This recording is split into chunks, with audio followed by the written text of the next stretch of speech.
반갑습니다. 소개받은 한국은행 금융결제국의 남택정 차장이라고 합니다. 금융강좌를 여러 번 들어보신 분도 계실 테고 또 처음 오신 분도 계실 텐데 지급결제제도, 지급결제라는 것은 지금까지 들으셨던 강의 중에서 이제 금융시장, 국내 금융시장과 관련이 아주 많다고 볼 수 있겠습니다. 그러니까 금융시장의 인프라를 통상 지급결제 시스템 그렇게 얘기를 하는데 우리나라의 금융시장과 그 그림자로서 이제 인프라가 어떻게 제도적으로 운영됐는지 오늘 강의를 통해서 조금 이해하셨으면 좋겠습니다.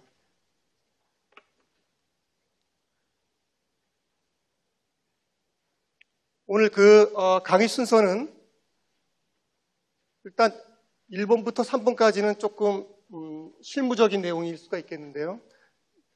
이제 대학생들이고 하니까 학생들이 좀 많죠. 그렇죠? 학생들이 더 많고 하다 보니까 좀 이해하기 어려울 수도 있을 것 같아서 가능하면은 실무 부분은 조금 줄여서 얘기를 하면서 이해만 도움 방향으로 하고 그다음에 네 번째 요즘 최근에 핀테크라든가 이제 관련해서 지급결제 부분이 국가적으로 상당히 주목받고 또 국가의 육성 산업으로 지금 중요시되고 있는데 그와 관련해 가지고 핀테크 관련되어 있는 최근 이슈들을 한번 살펴보겠습니다. 그리고 끝으로 우리나라 지급결제 제도를 발전시키기 위해서 어떤 정책 과제가 있는지 간략히 소개해 드리도록 하겠습니다.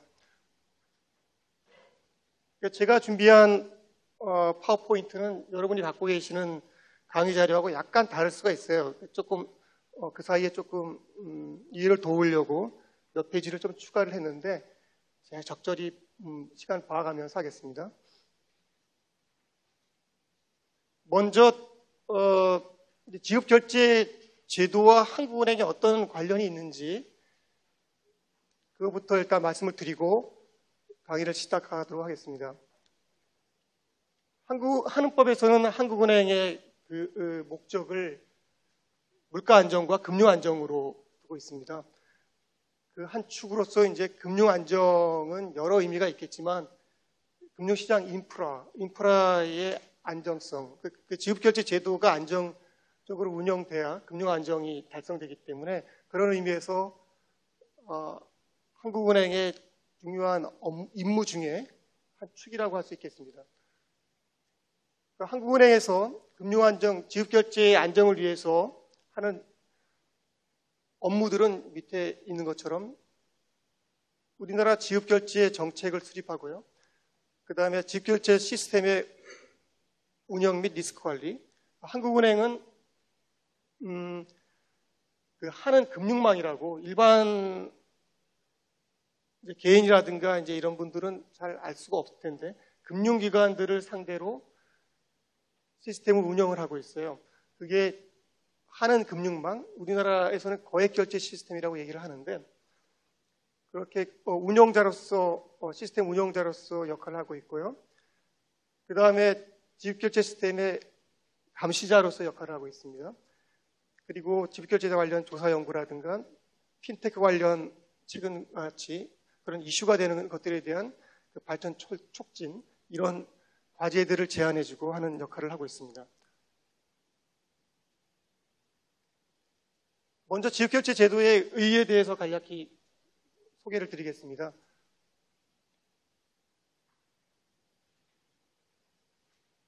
통상은 지급결제라고 하게 되면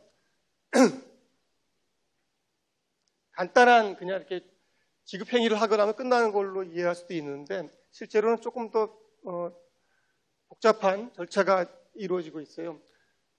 실제로 한번 예를 들어서 한번 보면 예를 들어서 우리가 어떤 물건을 구매를 하고 인터넷 뱅킹으로 지급결제 행위를 했다고 했을 때 전체적으로 최종적으로 지급이 이루어지고 결제가 이루어질 때까지 어떤 단계를 거치는지 한번 그림을 통해서 한번 보겠습니다. 내가 어떤 구매를 하고 인터넷 뱅킹으로 이제 계좌이체를 인터넷상에서 이제 실행을 하면 아주 순간적으로 내 지급인이죠. 지급인의 거래은행으로 이제 계좌이체 지시가 가고요. 그 다음에 이제 그러한 정보가 우리나라로 치게 되면 금융결제원, 청산소라고 얘기를 하는데 금융결제원으로 그 정보가 가게 돼요. 아주 순간적으로 이루어지는 겁니다. 인터넷 뱅킹으로 눌렀을 때. 그리고 그 정보는 받아야 될 이 수취인의 거래은행이 있겠죠. 보냈은 그 정보가 순간적으로 가고 수취인의 거래은행에서는 아주 순간적으로 이 수취인으로 돈이 들어가게 돼 있어요. 이렇게 해서 이 개인 간의 지급 행위는 바로 실시간으로 그냥 이루어지죠. 실시간으로 이루어진다는 얘기는 지급인이 인터넷 뱅킹을 통해서 돈을 이쪽으로 넘겼을 때 수취인은 바로 출금할 수 있다는 얘기입니다. 이게 아주 중요한 개념인데 지급 행위를 하고 바로 출금할 수 있으려면은 우리는 지금 쉬워 보이는데 그런 시스템을 갖춘 나라가 몇 안 돼요. 미국도 안 되고 뭐 영국 더더욱 안 되고 대부분 나라들이 우리처럼 이렇게 바로 지급 행위를 했을 때 그 출금할 수 있는 나라가 별로 없어요. 그게 가능한 게 우리나라는 이렇게 한국식이죠. 이제 금융결제원이 운영하는 다양한 망들, 네트워크 그게 잘 되어 있기 때문에 이런 경우에 인터넷 뱅킹 공동망이라고 그러고 우리 거리에 있는 CD, ATM 공동망 아주 많죠. 공동망들은 지로 공동망, CMS 공동망 뭐 그런 거 하며 그러한 인프라가 우리나라 잘 되어 있는 편이에요. 그러다 보니까 그 개인 금융 소비자들의 어떤 지급 행위 그리고 이제 출금할 수 있는 어떤 여건들이 다른 나라에 비해서는 아주 잘 갖춰져 있는 거죠. 아까 금융결제원이 그 망을 통해서 이런 정보들이 이렇게 거쳐가지고 순간적으로 이루어진다고 했는데 금융결제원은 어느 은행이 어느 은행한테 돈을 줘야 될지 정보를 계속 파악을 하고 있어요. 그래서 이제 그 업무를 지급 지시 정보를 받고 또 수취은행에 그 정보를 주고 그리고 이런 청산 업무를 하는 거 그걸 청산이라고 합니다. 그리고 은행 간에 돈을 실제로 주고받아야 되는데 여기에선 주고받는 것이 아니에요. 실제로 돈을 언제 주고받느냐 지급행위가 있는 그 다음 날 한국은행에 당좌 계좌가 있잖아요. 한국은행은 지급준비 제도를 운영하면서 은행들의 당좌 예금 계좌를 관리해주고 있어요. 지급준비금을 또 은행들은 쌓아야 되고 그 은행 계좌가 우리한테 있다, 한국은행한테 있다는 얘기죠. 그래서 그 다음날 11시에 일괄적으로 은행마다 주고받아야 될 돈들을 차감해서 총액 방식이 아니라 차액 결제 방식으로 한국은행 한은망이라고 그러는데 거기에서 결제가 이루어져요. 그래서 단계로 치게 되면은 이러한 신용카드든 계좌이체든 뭐 수표를 건네주든 이런 지급행위가 있고 이것이 이제 행위가 지급이고요. 그리고 청산은 이제 이런 과정들을 통해서 누군가가 중간에서 정보를 송수신해주고 그리고 주고받아야 될 대금의 계산, 정산을 해주는 청산 업무가 있고 그리고 이제 최종적으로 결제가 이루어지는 거죠. 이렇게 3단계로 이렇게 진행이 됩니다.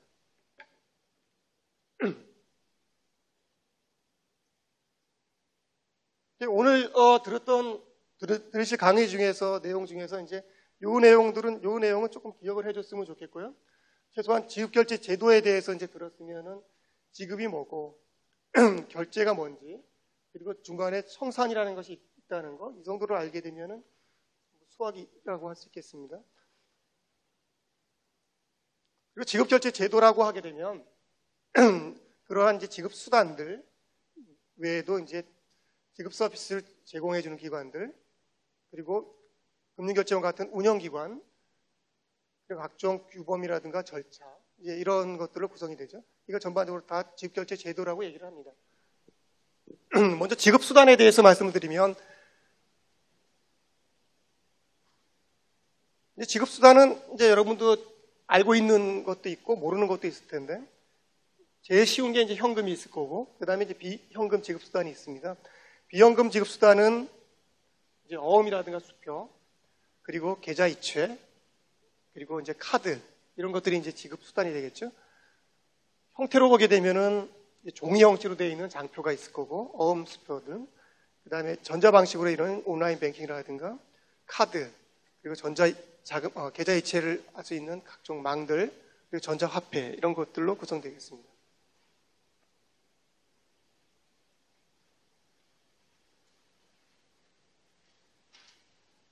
이걸 하나하나 이제 지급수단을 다 설명드리기는 뭐 하지만 이제 크게 카테고리를 세 개로 이렇게 나누어서 이렇게 설명을 드리자면 일단은 현금은 제외를 하고요. 어음하고 수표가 이렇게 있는데 이제 어음은 이제 아시는 분도 있을 텐데 어음이라 하면은 이제 발행인이 미래의 특정일에 만기일이 될 텐데 특정 금액을 내가 돈을 주겠다라고 약정한 증서죠. 신용을 공유하는 어떤 그런 수단이 되는 거고 수표하고의 차이점은 수표는 발행인이 발행을 해서 그 수표를 건네주면 그 수표를 갖고 있는 사람이 자기가 수표에는 이제 만기가 없어요. 현금과 같이 바로 그것을 은행에 가서 출금을 할 수가 있죠. 현금으로 바꿀 수가 있죠. 그래서 이제 수단으로서 상당히 많이 쓰이는 것이고 어음은 기업들이 많이 하고 있는 이제 대금을 지불할 때 지금은 돈이 없지만 그 사이에 내가 돈을 마련해서 주겠다 이런 식으로 기업들이 많이 쓰는 거죠. 약속어음은 내가 발행해가지고 그걸 갖고 있는 사람한테 주는 것이고 그리고 환어음이라는 게 있죠. 환어음은 이 발행할 때 누가 대신 네한테 삼자 지급인이 너한테 그 만기일에 줄 거야 라고 증서를 주는 거죠. 그렇게 제3자를 통해서 하는 거. 그게 바로 이제 보통 수출 대금 줄 때 수출업체가 은행을 은행을 3자로 해가지고 이렇게 뭐 어음을 준다든가 이런 식의 기업들이 이제 사용하는 어떤 지급 수단으로 이해를 하면 되겠습니다. 그리고 어음 수표가 있고요. 그 다음에는 각종 계좌 이체를 할 수 있는 각종 망들 여기 보면 CD, ATM 공동망, 타행왕 공동망, 인터넷 뱅킹 공동망, 모바일 뱅킹 공동망 뭐 이런 것들이 있어요. 여기에서는 모두 다 아시겠지만은 계좌 이체가 가능한 망들이죠. 그리고 좀 이쪽 왼쪽 편 밑에를 보면은 그 다음에 카드가 있죠. 카드는 구매 행위라든가 서비스 이용을 했을 때 지급하는 방식에 따라서 크게 보면 후불로 하는 거, 직접 하는 직불하는 거, 또 선불로 하는 거 세 가지로 나눠지겠죠. 우리가 많이 이용하는 신용카드는 이제 대표적인 후불카드죠. 지금 서비스 구매를 하고 결제는 나중에 이루어지는 거. 그리고 이제 직불형 카드에는 좀 몇 개가 더 있어요. 직불카드라는 것도 있고, 체크카드도 있고, 또 현금 IC카드도 있고. 직불카드는 또 이렇게 다양하게 많이 있어요. 많이 있는데, 뭐 비슷비슷한데 왜 이렇게 많으냐. 이용하는 네트워크가 좀 달라서 이제 직불카드는 뭐 예를 들면 CD 공동망을 이용한다든가, 체크카드는 신용카드 회사들의 결제 시스템을 이용한다든가, 그리고 현금 IC카드는 직불카드는 직불 공동망을 쓰고요. 현금 IC카드는 CD 공동망을 쓰고 이렇게 금융기관들이 쓰는 네트워크에 따라서 이렇게 좀 달라지죠. 카드 형태가.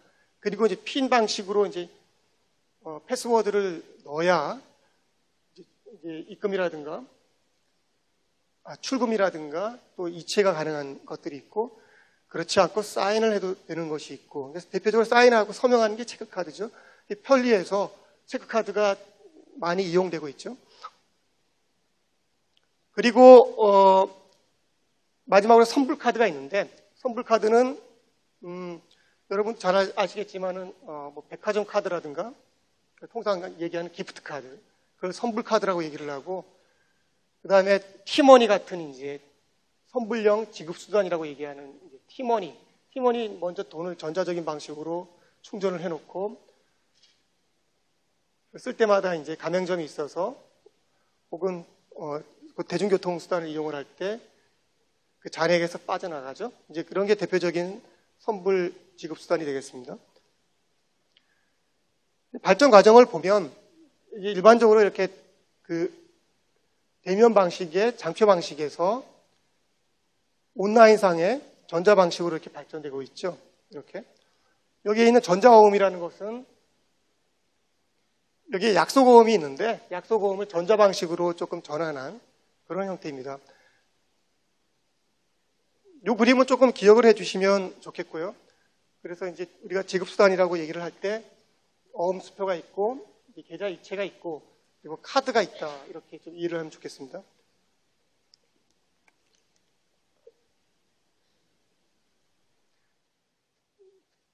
우리나라의 지급수단별 결제 규모인데요. 올해 상반기에 있었던 일평균 결제 금액들입니다.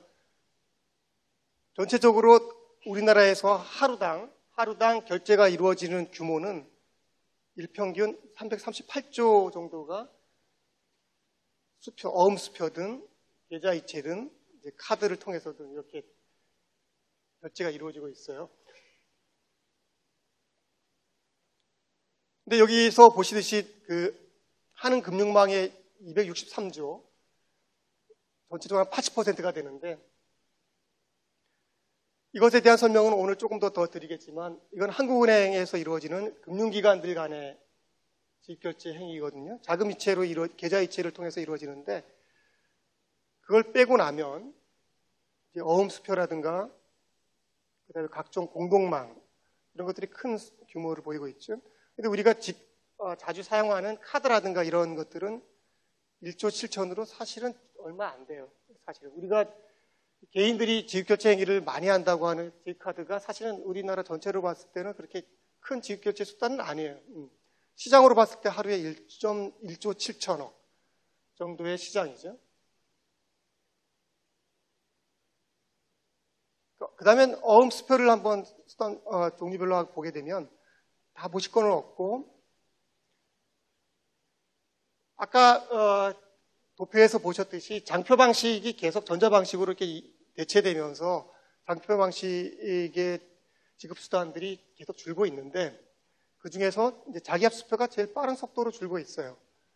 근데 그 이유는 그 중에서 10만 원권이 빠른 속도로 줄고 있는데 2009년도에 한국은행이 5만 원권을 발행하기 시작했죠. 그거랑 아주 정확하게 일치하는 거죠. 그러니까 정확하게 5만 원권이 10만 원권 자기압수표를 대체를 하고 있다. 이렇게 볼 수 있겠습니다. 현금 통화에서 차지하는 5만 원권 비중은 계속 늘고 있고 현금 통화에서 10만 원권 자기압수표는 그 비율만큼 감소하고 있어요. 이거 리그레션을 돌리면 거의 2대 가깝게 나와요. 이렇게. 또 한 가지 그 장표 방식이 계속 줄고 있다고 말씀드렸는데 그 전자 방식 결제 수단이 늘어나면서 장표 방식 대표적인 자기압수표가 줄고 있어요. 이제 이런 걸로 통해서도 이제 전자 방식으로 대체되고 있다. 이렇게 이해를 하면 되겠습니다.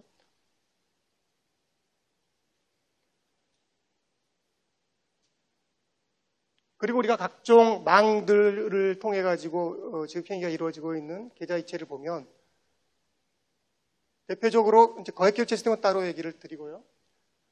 소액결제 시스템은 각종 망들로 구성되어 있는데 다 결제원이 금융결제원이 운영을 하고 있습니다. 특이한 것은 여기 뭐 모바일 뱅킹 이런 것들이 지금 아직 규모는 얼마 안 되는데 빠른 속도로 성장을 하고 있죠. 그래서 조만간에 다른 지급수단, 계좌이체 공동망들보다 좀 빠른 속도로 늘을 것 같아요.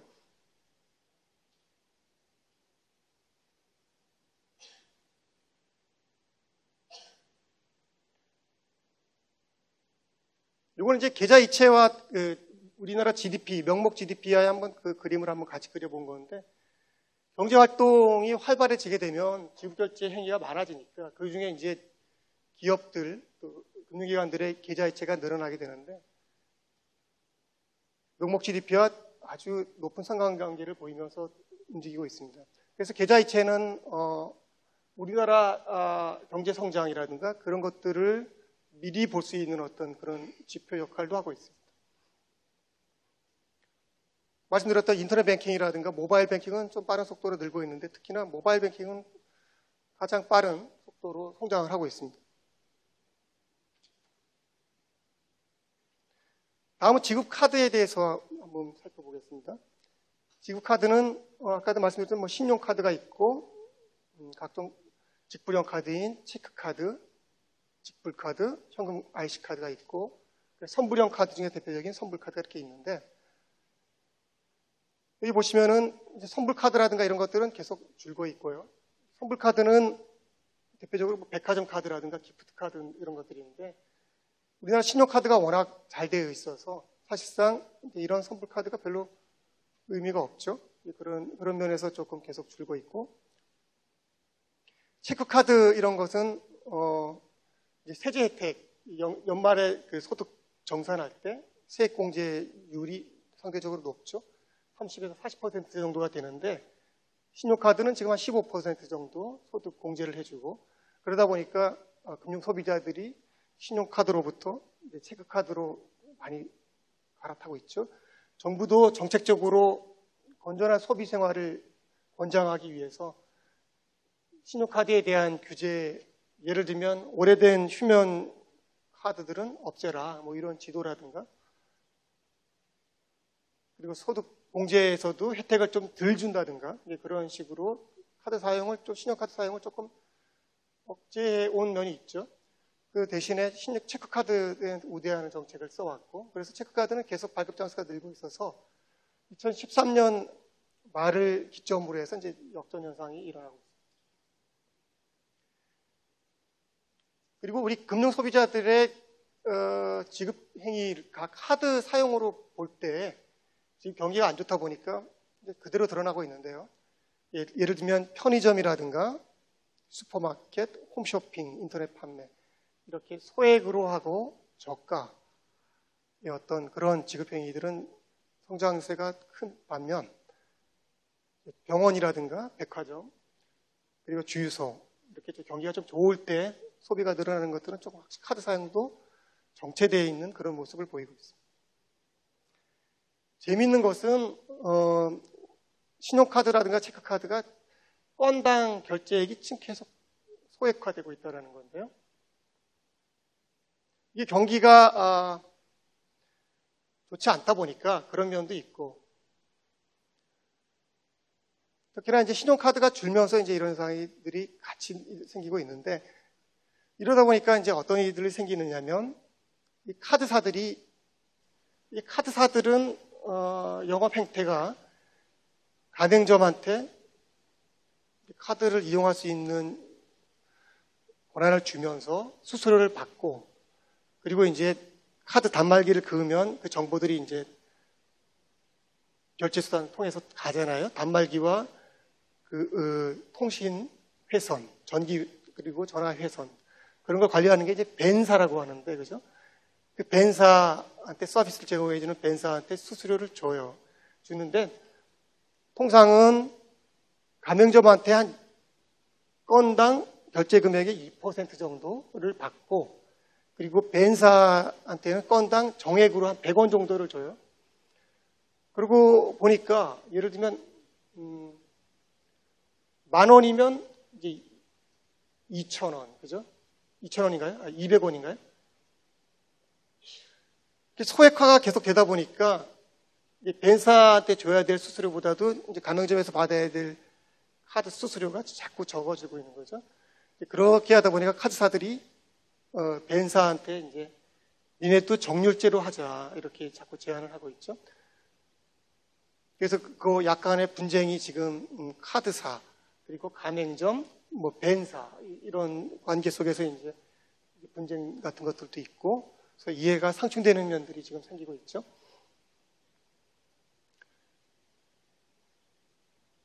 통상 민간 소비 중에서 카드 결제가 차지하는 비중은 크지는 않아요. 근데 카드를 사용하는 행태를 보면은 우리나라 민간 소비가 어떻게 흘러가는지를 좀 볼 수는 있어요. 상당히 유사한 관계를 보입니다. 우리나라는 다른 나라에 비해서 신용카드가 참 많은 편이죠. 직불형 카드도 마찬가지고요.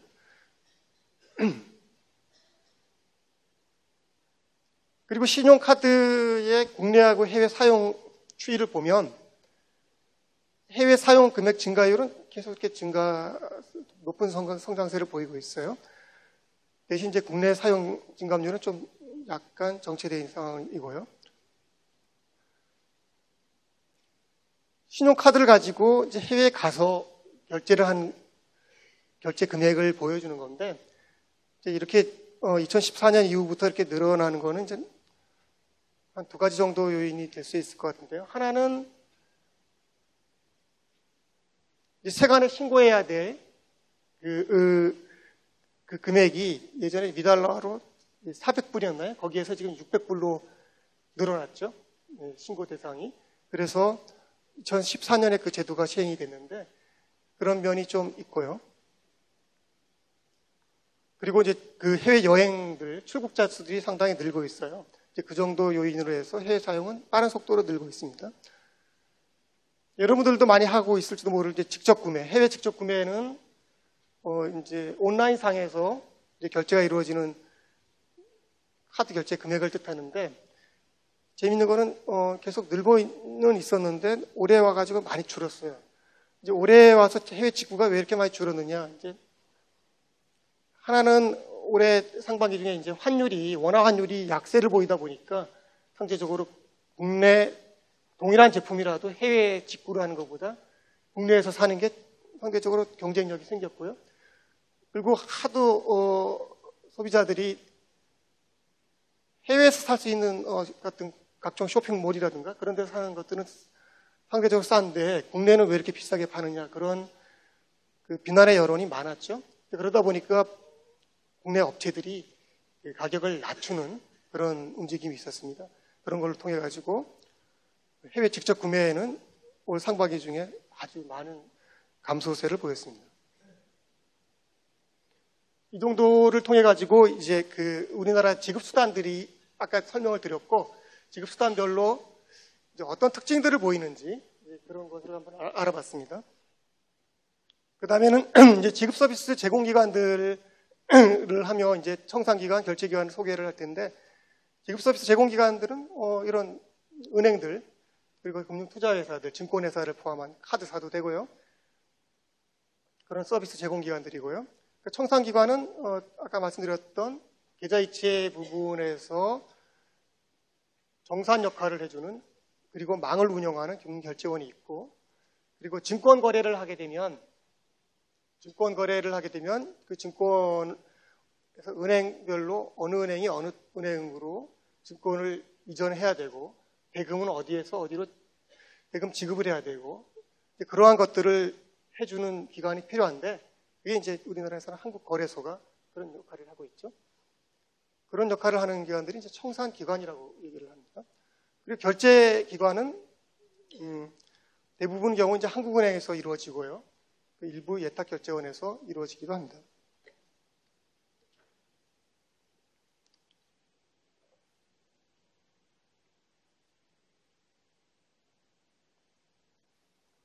우리나라의 지급 결제 시스템에는 크게 자금 이체 시스템, 즉 한국은행이 운영하는 거액결제 시스템 한은망, 그리고 금융결제원이 운영하는 소액결제 시스템, 이 두 개가 이제 자금 이체 시스템이라고 할 수 있겠습니다.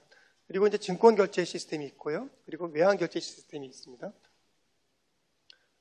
그리고 이제 각종 시스템들을 원활하게 운영하기 위해서 관련 법규가 있고 업무 처리의 절차에 대한 규정이 있습니다.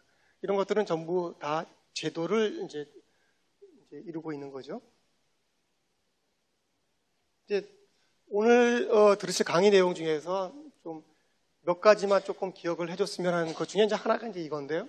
아까 이제 지급 수단에 대해서 얘기를 해드렸는데, 지급 수단에 대해서 조금 기억을 해줬으면 좋겠고요. 어음수표가 있고, 계좌 이체가 있고, 그리고 이제 카드가 있고, 지급 카드가 있고, 그 동향들이 대충 이런 모습을 보이고 있고, 그것이 이제 우리나라 경제 상황하고 이런 연관이 있고, 그런 것들을 좀 이해를 하면 좀 공부하시는데도 좀 도움이 될 수 있을 것 같고요. 그리고 기억해 주시는 건 이 그림인데요. 지급 결제랑 시장이랑 어떤 관련이 있는가, 이제 이런 건데요. 아마 하는 이제 금융 강좌 중에서 아마 국내 금융시장 뭐 이런 것도 있을 거예요. 거기에서 이제 우리나라에 있는 모든 시장들에 대해서 이제 소개를 받았을 텐데, 시장에서 이루어지는 모든 거래들은 결제가 이루어져야 되겠죠. 그러니까 이제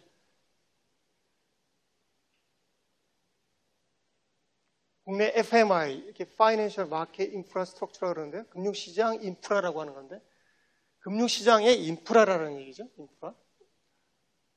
금융시장에 이루어지는 모든 거래들은 지급결제가 이루어져야 된다. 그러니까 연결이 바로 되는 거고요.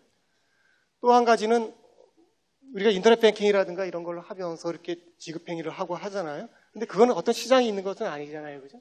국내 금융시장은 아니에요. 개인 간, 기업 간에 서로 돈을 주고받는 자금 시장이 있어요. 자금 결제 시장이 있어요. 이렇게 크게 보게 되면은 이렇게 우리나라 국내에서 금융시장에서 이루어지는 모든 거래의 결제, 그리고 개인과 개인 간에, 그리고 개인과 기업들 간에, 그리고 금융기관과 금융기관 간에, 또 한국은행과 금융기관 간에 이루어지는 모든 지급결제 과정들, 그것들이 이제 우리나라 전체 지급결제 FMI를 이제 이룬다고 볼 수 있습니다.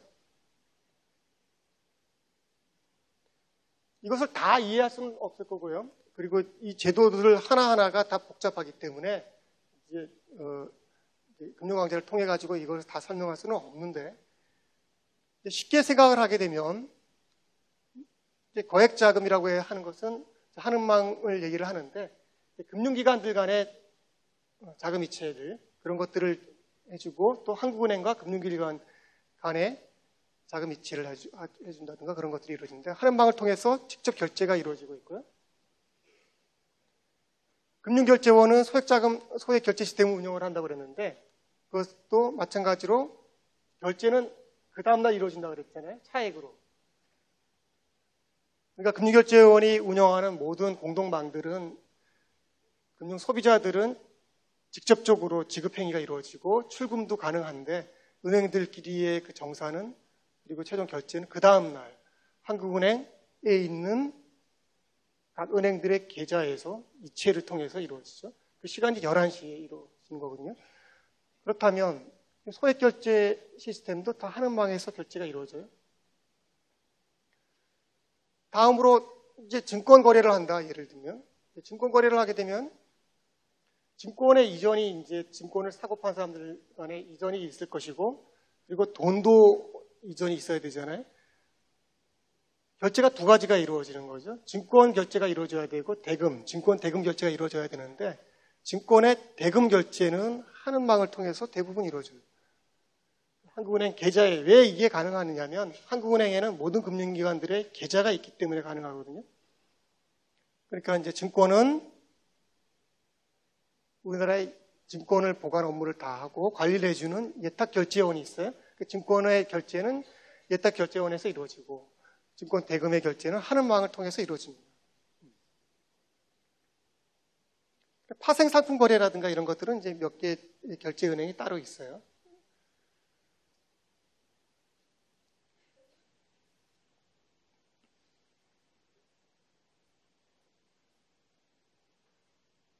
그리고 외환결제 같은 경우도 이제 한은망을 통해서 결제가 이루어지고 있습니다.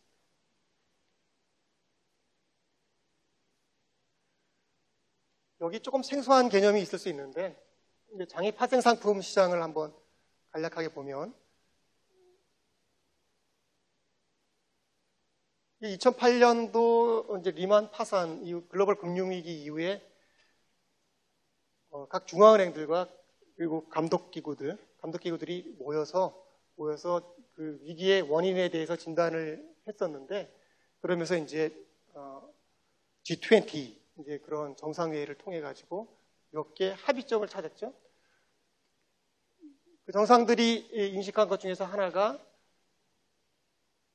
장외 파생거래가 투명하지 않고 그 잠재 위험이 많더라. 이제 그런 것을 인식을 해서 그 장애파생 상품거래에 대한 규제를 하자라는 합의를 했습니다.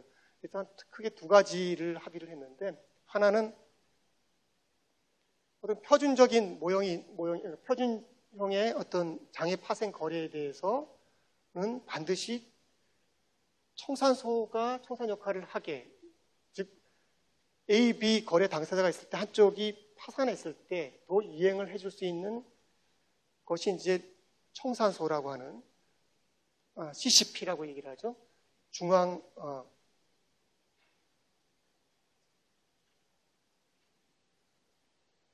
중앙거래 당사자, 이제 센트럴 카운터파티라고 얘기를 하는데, 즉 CCP를 반드시 껴서 장애 파생 상품 거래를 하자, 그런 합의가 있었고요. 두 번째는 장애 파생 거래가 워낙 불투명하다 보니까 트레이드 리파지토리라고 그래가지고 거래 정보 저장소, TR이라는 개념이 요즘 계속 나오죠. 기존에 없던 개념이에요. 그러니까 TR은 장애 파생 거래의 모든 거래 정보와 그런 것들을 다 관리해주는 기관이 필요하다. 그래서 이제 TR을 설립을 하자, 각 나라들마다. 근데 그렇게 하면서 그 선진국을 중심으로 TR을 다 설립을 했었죠. 우리나라는 TR을 설립을 하지 않다가 올해 8월 달에 이제 한국거래소가 TR로 선정이 됐죠. 거기에 TR에 응모를 한 기관 중에 이제 한국은행도 있었고, 그리고 이제 한국거래소 이렇게, 그리고 예탁결제원 이렇게 있었는데, 한국거래소가 최종적으로 선정이 됐어요. TR로. 그래서 장애 파생 거래는 이제 한국거래소가 CCP도 하고, TR도 하고, 이제 뭐 이런 이제 그 거래소가 이것저것 다 하는 형태가 되다 보니까 이제 약간 여기서도 좀 문제가 있을 수 있겠다라는 이제 주장들이 있어요. 어쨌든 간에 한국거래소는 지금 그런 면에서 우리나라의 TR 그리고 CCP로서 중요한 역할을 하고 있습니다. 결제는 다 대부분 한국은행에서 이루어진다고 했고요. 모든 금융시장의 거래에 대해서. 그리고 청산은 중간에서 이렇게 정산을 해주는 거라고 했잖아요. 소액결제 시스템은 결제원이 하고, 외환결제는 CLS은행은 미국에 있는 은행인데 CLS은행이 하고, 그 다음에 증권거래에서는 한국거래소와 예탁결제원이 이제 일부 기관 간 주식이라든가 이런 것에서는 예탁결제원이 하고, 나머지는 전부 다 한국거래소가 CCP 역할을 하고 있습니다.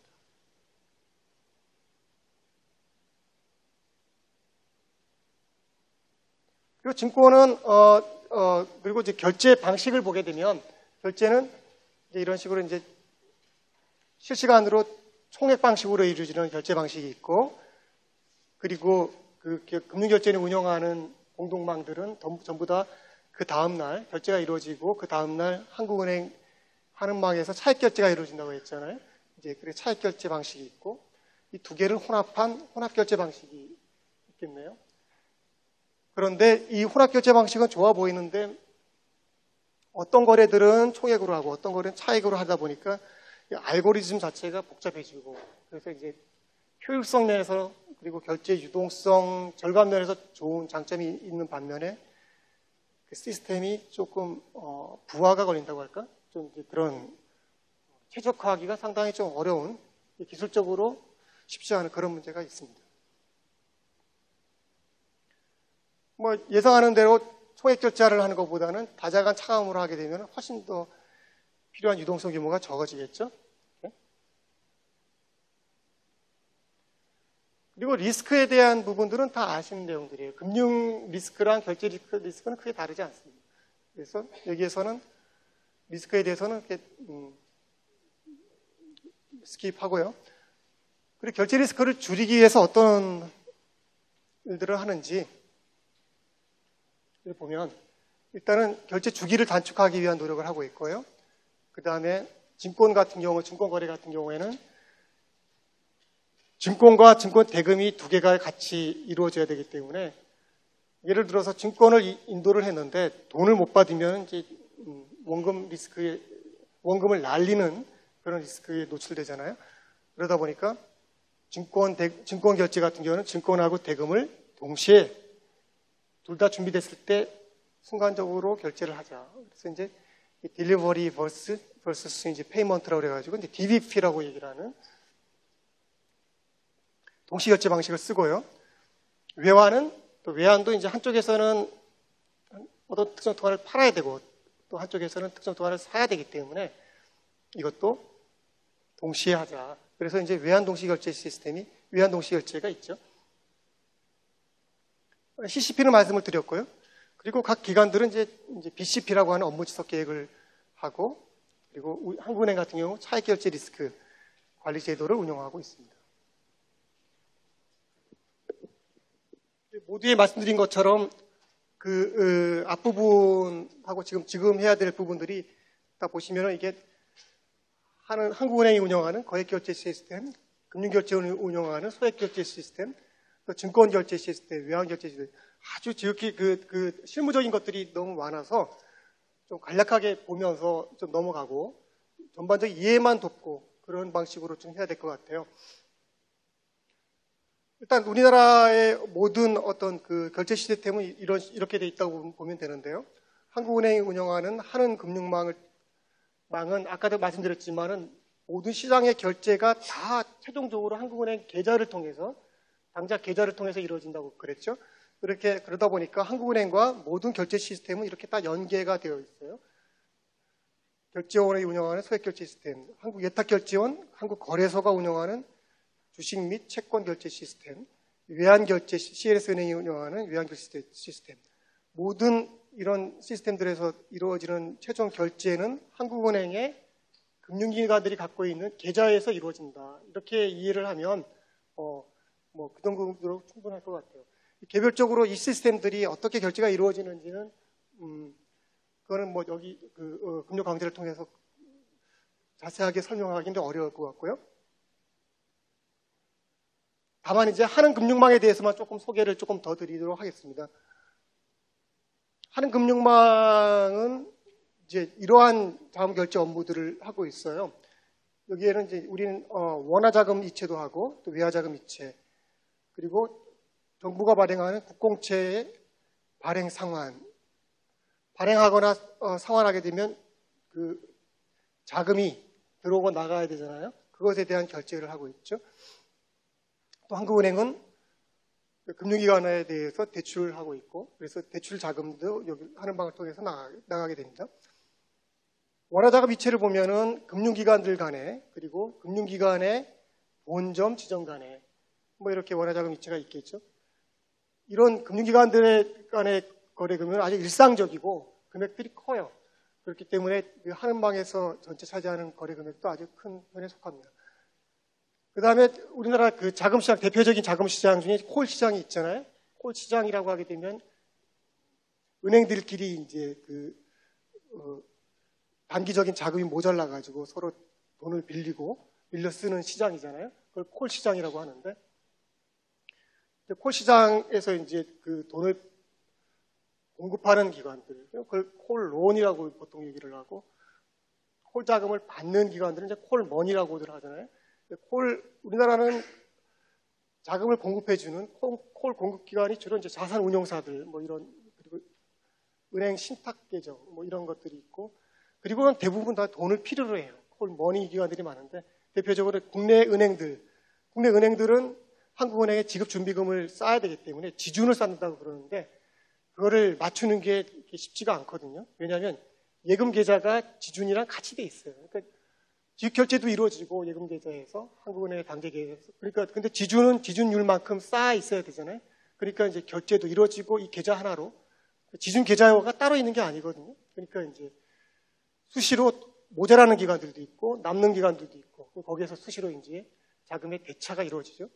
그리고 콜 시장이 이제 그런 용도로 되는 거였는데, 우리나라는 특이하게 증권사들이 콜 시장에 참여를 해서 증권사들이 좀 많이 콜 시장의 그 콜 머니로서 활동을 해왔죠.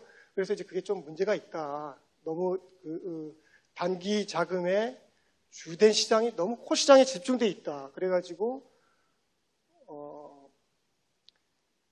증권사들을 포함한 이제 금융투자회사라고 하는데, 금융투자 회사들을 그 콜시장에 참여를 배제를 하는 그런 것들을 해왔죠.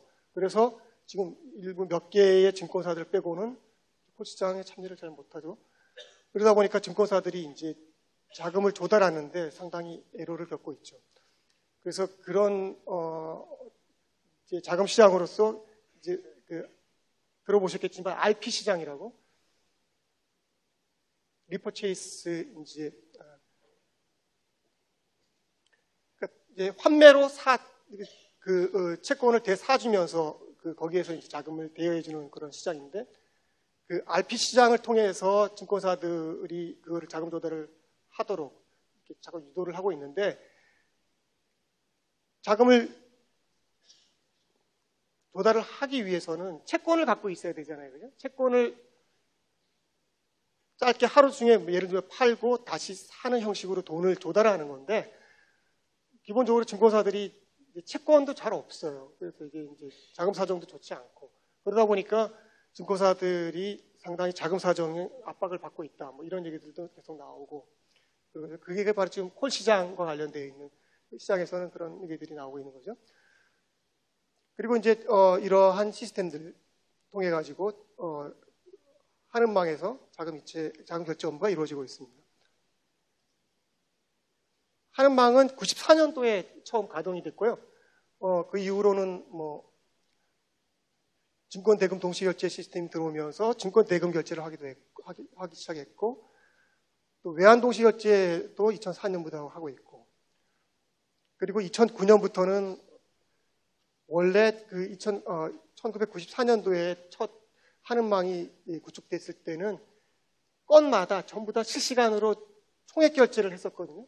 그러니까 이제 총액 결제를 하게 되면 장점이 신속하다는 거.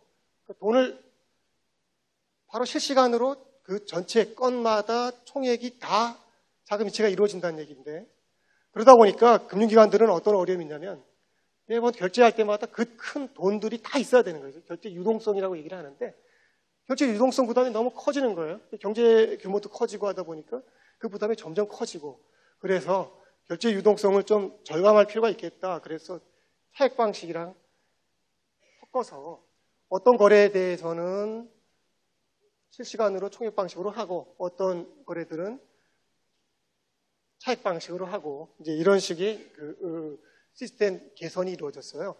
이제 하이브리드 방식이라고 얘기를 하는데, 그게 이제 2009년도에 이제 가동해서 지금 현재 상태는 하는망이 총액 결제도 하고 차액 결제도 같이 이루어지고 있어요.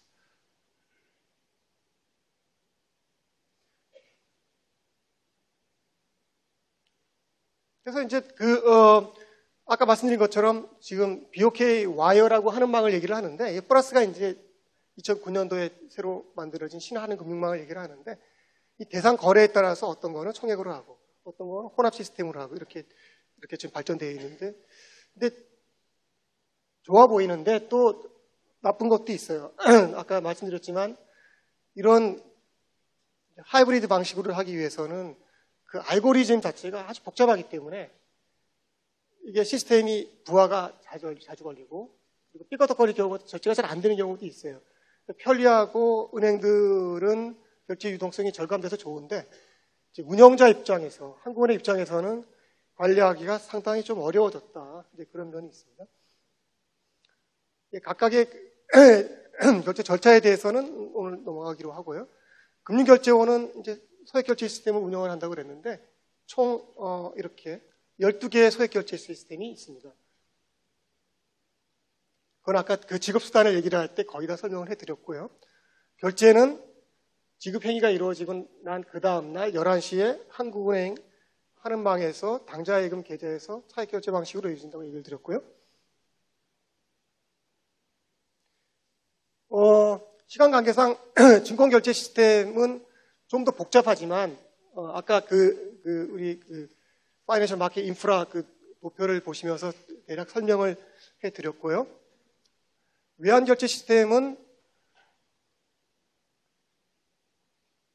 이제 간략하게 설명을 드리자면, 외환 같은 경우에는 한쪽이 예를 들어 $1 매도를 한다. 그렇게 하게 되면 원화를 팔고 이제 달러를 매입하는 거래가 되는 거죠. 이제 외환 거래는 항상 이게 두 개의 거래가 쌍으로 이루어지는 거기 때문에 한쪽에서 의무를 하고 한쪽에서 안 하게 되면 이제 이게 신용 위험이 생기게 되는 거죠.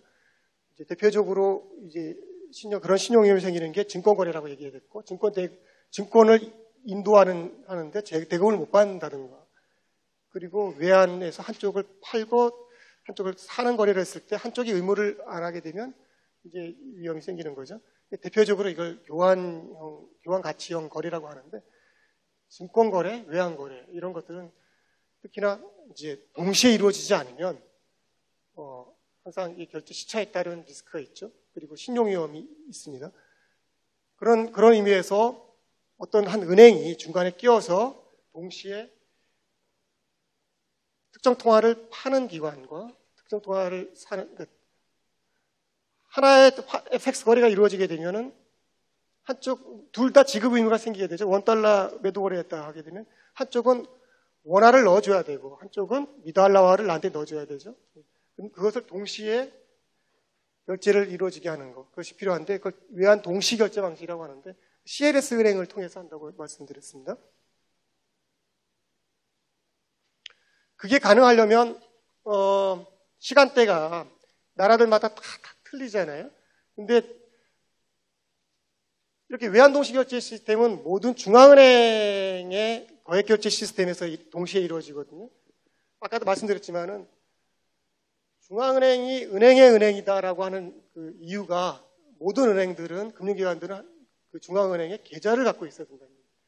그게 아주 그 경제적으로 중요한 의미를 갖습니다. 그래서 그것은 통화 정책이라든가 그런 정책 면에서도 의미를 갖지만 이런 결제에서도 외환 거래를 할 때도 예를 들면 원화하고 달러의 외환 거래가 이루어지게 되면 미국의 페드 와이어라고 하는데 미 연준의 거액 결제 시스템을 페드 와이어라고 하는데 페드 와이어와 BOK 와이어에서 동시간대에 한쪽에서는 그쪽에서 미달러를 우리 쪽에 넣어주고 한쪽에서는 우리 원화를 넣어주고 이런 식의 거래가 이루어지는 거죠. 그 시간대가 공통 시간대가 얼마 안 돼요. 여기 우리 시간으로 2시에서 5시 사이에 집중적으로 이때 이루어지죠. 그래서 이 시간대에는 외환 결제가 주로 이루어지는 그런 시간이 됩니다. 지급결제제도에 있어서 한국은행의 역할은 많은 걸 다뤄드렸는데 금융 안정은 모두 말씀드린 것처럼 금융 안정을 위해서는 금융시장 인프라의 안정이 절대적으로 필요하고요. 한은의 역할은 말씀드렸던 거액결제 시스템 운영하는 오퍼레이터로서의 역할을 하고, 그리고 한국은행은 지급결제 시스템 전반의 그 정점에 있거든요. 정점에 있다는 얘기는 모든 은행들, 모든 금융기관은 한국은행에 계좌를 갖고 있어야 되고, 그리고 모든 은행들과 개인 간에 이루어지는 결제는 금융결제를 운영하는 소액결제 시스템이 이루어진다고 했는데, 모든 결제는 그 다음날 하는 계좌에서 이루어지고, 증권결제도 하는 계좌에서 이루어지고, 외환도 하는 계좌에서 이루어지고, 그러니까 모든 정보가 다 집중된다고요. 그러니까 이제 그걸 가지고 이제 지급결제 제도의 정점에 있다고 얘기를 하는데, 그런 의미에서 이제 한은이 감시 업무를 하고 있는 거고요. 그리고 어떤 발전 촉진자로서의 역할, 그런 것을 하고 있습니다.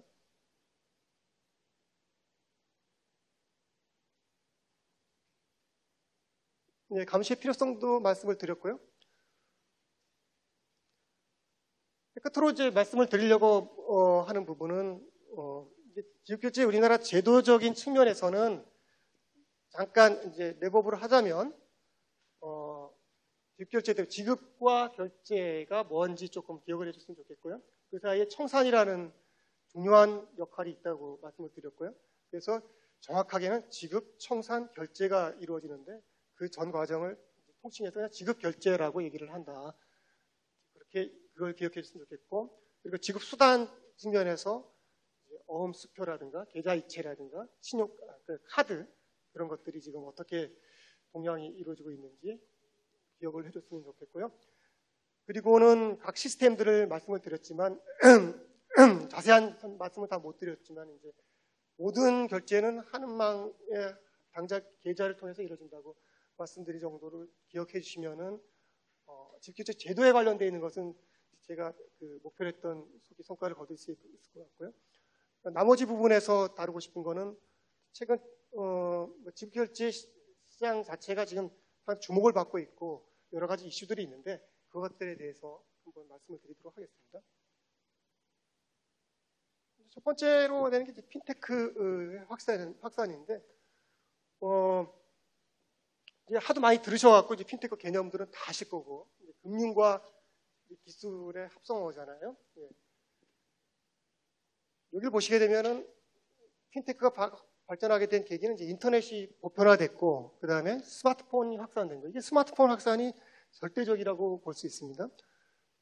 그리고 이제 간편결제, 정보통신, 그러니까 인포메이션 커뮤니케이션 테크놀로지라고 얘기하는 ICT, 정보통신 기술 이런 것들이 워낙 발달하다 보니까 간편결제 측면에서 발달하고 있고 송금도 간편한 방법으로 되어 있고 크라우드 펀딩, 인터넷 전문은행은 크라우드 펀딩이라는 말은 조금 생소할 수도 있겠는데 크라우드 펀딩은 이제 이 영어 말 그대로 이제 군중으로부터 돈을 모으는 거, 이제 군중 자금 도달 뭐 이런 거죠. 그리고 이게 일종의 그러니까 은행이 필요 없이 인터넷 상에서 돈을 필요로 하는 개인과 돈이 여유 자금이 있는 개인이 서로 인터넷 상에서 인터넷 중개인이 있어가지고 거기에서 서로 뭐 대출을 일을 한다든가 또 개인과 기업 간에 상상할 수 있는 모든 것들이 다 되는 거죠. 거기서 이루어지는 모든 종류의 대출 형태 그리고 투자형도 있는데 투자형은 아주 더 보편화되어 있다고 볼 수 있죠. 우리나라 같은 경우에 예를 들면 독립형 영화라든가 공연이라든가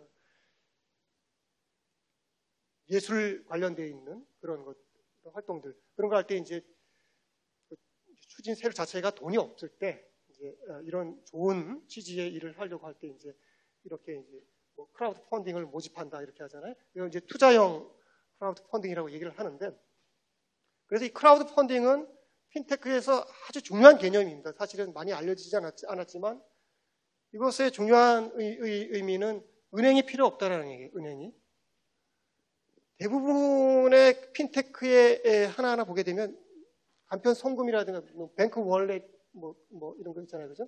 이런 것들도 그렇고 많은 부분들이 은행이 필요가 없어졌어요. 그래서 핀테크의 가장 두려워하는 세력이 이제 은행들이라고 봐야 되는 거죠. 은행들이 어려움을 처할 수밖에 없는 것은 이제 저런 방식으로 대출도 이루어지고 서로 어떤 지급행위가 자금결제가 이루어지게 되면 은행에 계좌를 갖고 있을 필요 없고 은행에다가 돈을 넣을 필요가 없다는 얘기죠. 그러다 보니까 은행들의 영업 기반이 이제 많이 악화될 수밖에 없는 거라는 얘기죠. 이 핀테크는 기본적으로 은행에는 상당히 기회라기보다는 위험한 부분들이 더 많기는 해요. 우리나라 같은 경우에는. 그리고 여기 나오는 인터넷 전문은행 다 점포가 없는 거잖아요. 인터넷상에서 예금 대출이 이루어지는 그런 것들이니까. 무인화, 무점포화 다 이런 형식으로 가고 있는 건데 개인적으로는 이게 핀테크라는 것이 좋은 건지 이제 뭐 편리하고 다 좋은데 지급결제 부분에서의 어떤 효율성 면에서는 우리나라가 충분히 편리하기 때문에 예를 들면 인터넷 뱅킹이라든가 이런 거 아까도 말씀드렸지만은 우리나라처럼 편리하게 지급결제를 할 수 있는 나라가 없어요. 근데 그게 우리나라 핀테크 산업을 발전 저해 요인이라고 얘기도 하긴 하는데 그래서 사실 핀테크는 밑에 있는 영역이 이렇게 여러 가지가 있지만 지급결제 부분만이 아니거든요. 아주 다양한 부분이 있기 때문에 좀 시각을 너무 지급결제 쪽으로만 하게 되면 이미 우리는 너무나 편리한 어떤 지급결제 환경이 있기 때문에 이익 창출 모형이 안 나와요. 자, 실질적으로는 핀테크 하지만은 실체가 없어요. 실제로. 왜냐하면 바로 그 필요한 자금 유치라든가 이런 것들이 수수료 없이 그게 정말 대단한 거기 때문에 이 핀테크라든가 이런 것들도 다 그런 것들을 해주고 있지만 수수료를 받아야 되거든요. 이제 언젠가는. 근데 그거를 받을 수 있느냐 수수료를 못 받는다는 얘기죠. 은행들 때문에. 은행은, 우리나라 국내 은행들은 다른 쪽에서 나온 이익을, 그거를 통해 가지고 이제 우리 계좌를, 다른 나라는 은행 계좌를 갖고 있으면 수수료를 내야 돼요. 그런 것들을 우리나라에서, 국내에서도 시도를 했다가 하도 이제 금융 소비자들이 이제 비판을 하고 하니까 모든 은행들이 다 그거를 수수료를 안 받기 시작했죠. 버블이 지금 쌓이고 있다라고 얘기하는 사람들도 많은데, 사실은 많은 핀테크 업체들이 지금 그런 출혈을 감수하면서 고객을 유치를 하기 위해서 그렇게 하고 있거든요. 그런 게 언제까지 가능할까? 지금은 정부가 그런 것을 지원해주고 있고 육성을 하고 있지만 오래가기 어렵거든요. 그런 면에서 다 적자를 보고 있는 상황이고, 제대로 된 이익 창출 모형은 안 나오고, 사실은 그런 상황이죠.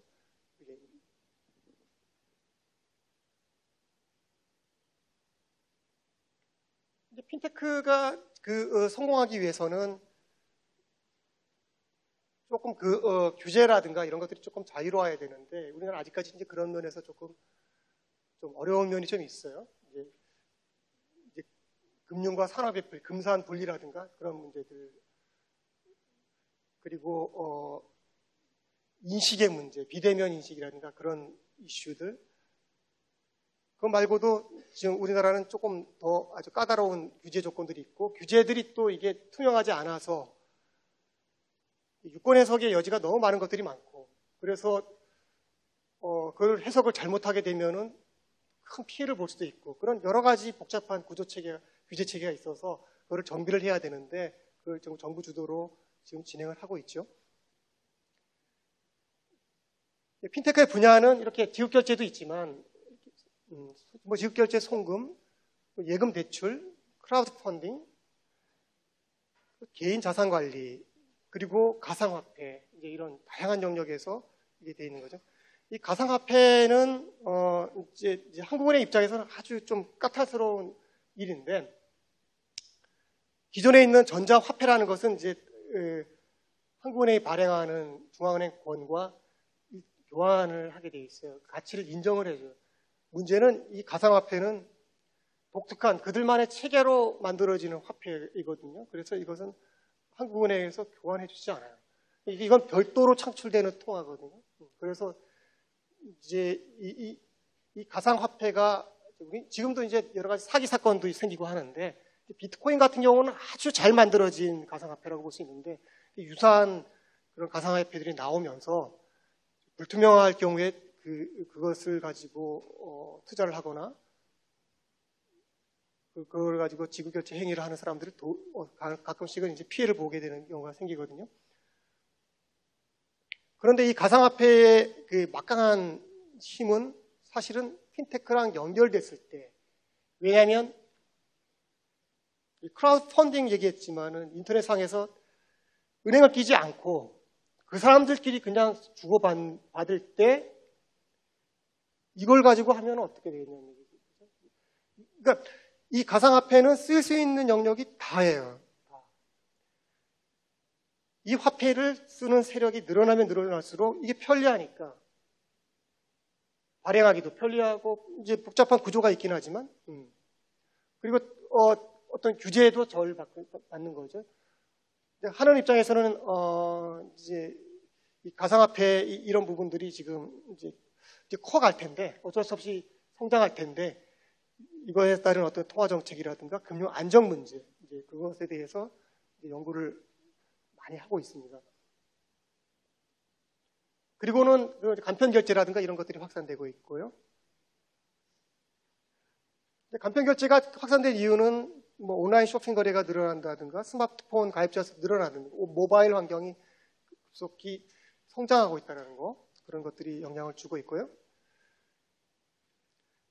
세 번째 이슈는 아까도 말씀드렸지만 핀테크의 중요한 사실은 은행을 배제한 방식으로 뭔가가 이루어지고 있다는 얘기죠. 그러다 보니까 비금융 기업들, 예를 들면 SNS라든가 전자상거래 업체, 최근에 나온 뭐 삼성전자도 삼성페이를 출시를 했으니까요. 이제 기업까지. 그래서 영역이 되게 다양해졌고, 그러면서 이제 그 비금융 기업의 시장 진입이 아주 급속도로 확산되고 있는 그런 상황입니다.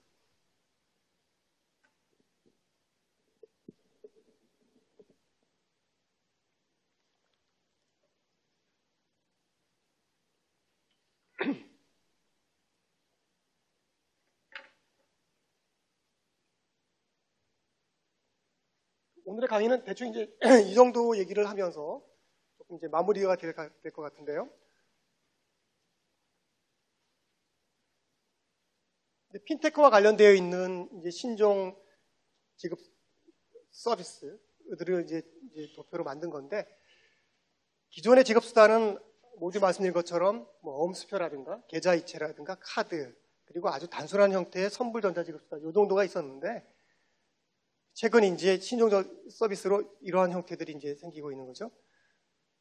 이제 핀테크가 이제 확산되고 하면서 은행이라든가 카드사들이 불안해하면서 그들이 자체적으로 하는 것이 스마트폰 뱅킹이라든가 모바일 카드라든가 이런 정도인데, 이런 것들은 신종 서비스 중에서도 금융기관들, 기존 금융기관들이 하고 있는 뭐 핀테크 수준이라고 할까요? 뭐 그 모바일 환경에서 그 은행들이 하고 있는 스마트폰 뱅킹, 모바일 카드 정도인데, 각종 페이라든가 머니들 이렇게 많이 나오고 있는데, 이런 것들은 다 PG사라든가 또 삼성전자 같이 이제 기업체라든가 이런 다양한 비금융 기업들이, IT 기업이라든가 이런 기업들이 관여하면서 이제 서비스가 제공되고 있는 거죠. 재미있는 거는 삼성페이에 대해서, 삼성페이는 참 재미있는 이슈인 것 같아요, 개인적으로. 삼성페이는 삼성전자가 왜 삼성페이를 핀테크 산업에 진출했는가, 이것도 재미있는 주제인데, 그리고 결제 방식도 재미있습니다. 삼성페이는 이제 쓰신 분도 계시겠지만, 스마트폰에다가 이제 신용카드를 연결을 하고, 그것까지는 다 똑같아요. 모든 뭐 페이들 다 그렇게 스마트폰에다가 카드 정보를 넣고, 그걸 가지고 온라인 환경에서 뭐 대금을 뭐 서비스를 구매한다든가, 쇼핑몰에서 뭘 산다든가, 온라인에서 이루어지는 거.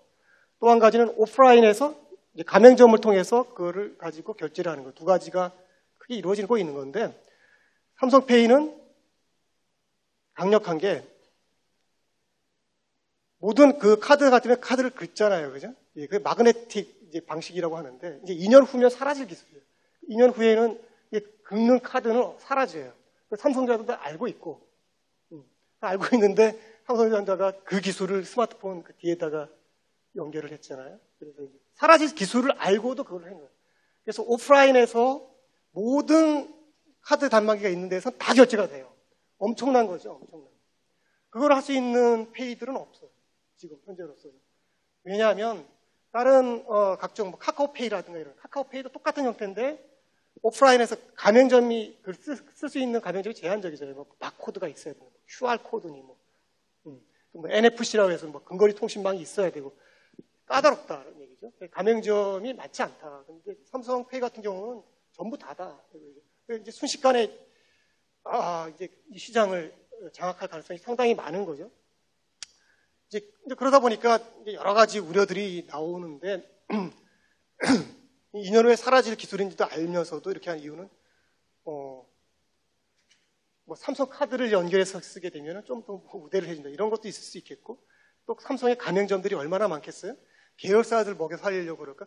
그런 건 아닐 것 같고, 결국은 시장을 장악하기 위해서 그러는 것 같은데, 이제 카드사들이 종속될 가능성이 상당히 많아지는 거죠. 지금은 카드사들한테 수수료를 안 받아요, 삼성에서. 근데 이제 어느 정도 시장을 장악하고 나면 수수료를 받을 가능성이 많고, 카드사들과의 관계가 이제 상당히 쟁점이 될 가능성이 많고, 그런 부분이 좀 있어요.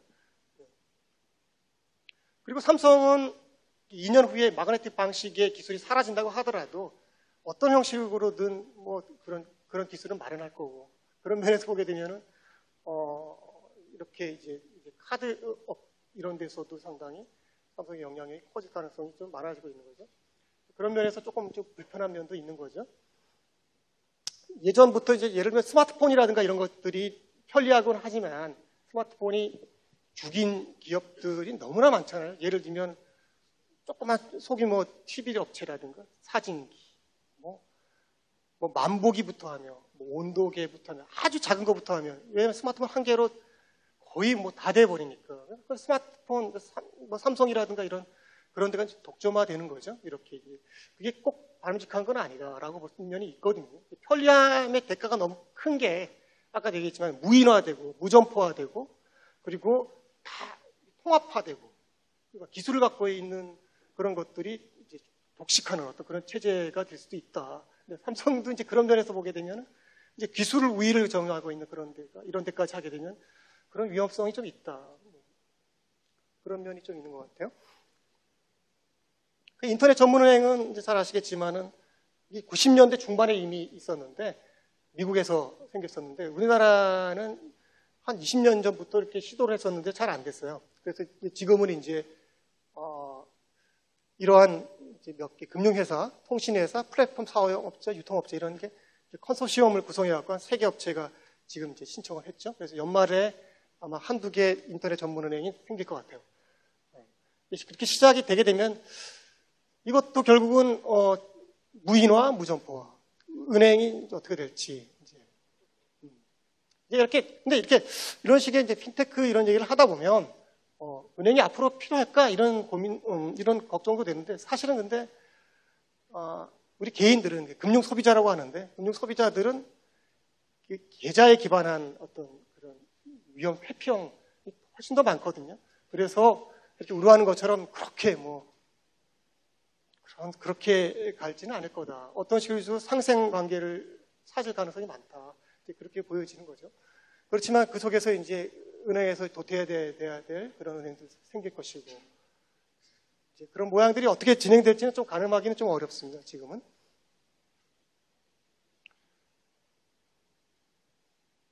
그 차익결제 제도라든가 이런 것들은 이제 실무적인 거라서 좀 넘어가기로 하고요. 그리고 말씀드렸지만 글로벌 금융위기 이후에 각종 규제들이 생기면서 예전에도 국제기구를 중심으로 각종 규제들이 있었는데 금융 규제들을 지급결제 부분에서 이렇게 좀 구체적이고 그리고 좀 강제성이 포함되어 있는 이런 움직임은 지금 처음 나오고 있는 거예요. 지금까지는 국제사회에서 그런 움직임이 없었는데 글로벌 금융위기 이후에 이런 움직임들이 생기는 거죠. 금융시장 인프라 자체가 불안하고 불안정하면 이게 금융시장 자체가 위기를 직면할 수 있다. 이런 것들이 이제 인식을 하게 된 거죠. 거기에서도 이제 대표적으로 그 장외 파생 상품 거래 시장에 대한 규제 그런 것들을 아주 강하게 요구를 하고 있습니다. 근데 이 정도가 이제 오늘 다루려고 했던 이슈들이고요. 그리고 이제 정책적으로 우리나라 지급결제 제도를 발전하기 위해서는 대략 이 정도의 소액결제, 핀테크를 중심으로 소액결제가 지금 발전하고 있는데, 그것에 대해서 어떻게 발전시킬 것인가. 그런 측면하고 어떻게 또 새로운 기술들이 연결되면서 하다 보니까 그 보안 취약성도 같이 부각이 되고 있거든요. 그래서 이 보안 문제와 효율성, 편리성, 이걸 어떻게 조화롭게 할 수 있을까? 이게 이제 핵심 과제가 되는 거죠. 그래서 요즘은 생각하는 것이 보안성을 강화하는 것 자체도 상품화하자. 그것도 그거를 어떤 비효율적인 어떤 그런 면이라기보다는 그 자체가 경쟁력을 낳는 어떤 기술, 상품화할 수 있으면 좋겠다. 그렇게 하게 되면은 보안이 잘 돼 있으면서 편리한 거를 찾는 어떤 금융 소비자가 늘 수 있다. 그런 면에서 발전의 어떤 방향을 잡아야 되지 않을까. 이제 그런 논의들이 진행되고 있습니다. 왜냐하면 핀테크 업체들은 보안 얘기를 할 때마다 이게 방해 요소거든요. 이걸 하려면 이걸 해야 되고 이렇게 되고 이 장치를 해야 되고 다 어렵다는 거예요. 돈이 들고 기술이 필요하거든요. 다 어렵다는 거예요. 그것들을 같이 하면서 이렇게 끌고 나갈 수 있는 어떤 해법을 찾아야 된다. 그런 거를 해야 되고요. 그리고 이제 국제 기준이 생기고 하면서 우리도 이행을 해야 되는 그런 필요성이 생겼어요. 그리고 하는방 같은 경우는 1994년도에 구축되다 보니까 오래됐어요. 그래서 지금 좀 여러 가지 속도 면에서도 느려지고 그런 문제가 있어서 지금 전면적으로 재구축하는 어떤 차세대 한은망 구축 작업을 시작하고 있습니다. 그래서 2020년이 되면은 새로운 한은망이 가동될 예정입니다. 그리고 끝으로 아까도 말씀드렸지만 비금융 기업들이 은행 말고 한국은행 입장에서는 한국은행 밑에 모든 금융기관들의 계좌가 있다는 것이 너무 강력하기 때문에 그걸 가지고 할 수 있는 것들이 많았는데 비금융 기업들은 그런 기반이 안 되는 거죠. 그러다 보니까 이제 감시의 사각지대도 생기고 그런 면에서 핀테크와 비금융 기업의 확산, 이거에 따른 한은의 어떤 도전, 과제 이런 것들도 만만치 않아졌습니다. 그리고 디지털 통화 문제 이런 것들도 한국은행 입장에서는 잘 해결해야 될 그런 과제들이라고 할 수 있습니다. 이 정도로 제가 준비한 강의는 일단 마치고 박수 부탁드립니다. 고맙습니다.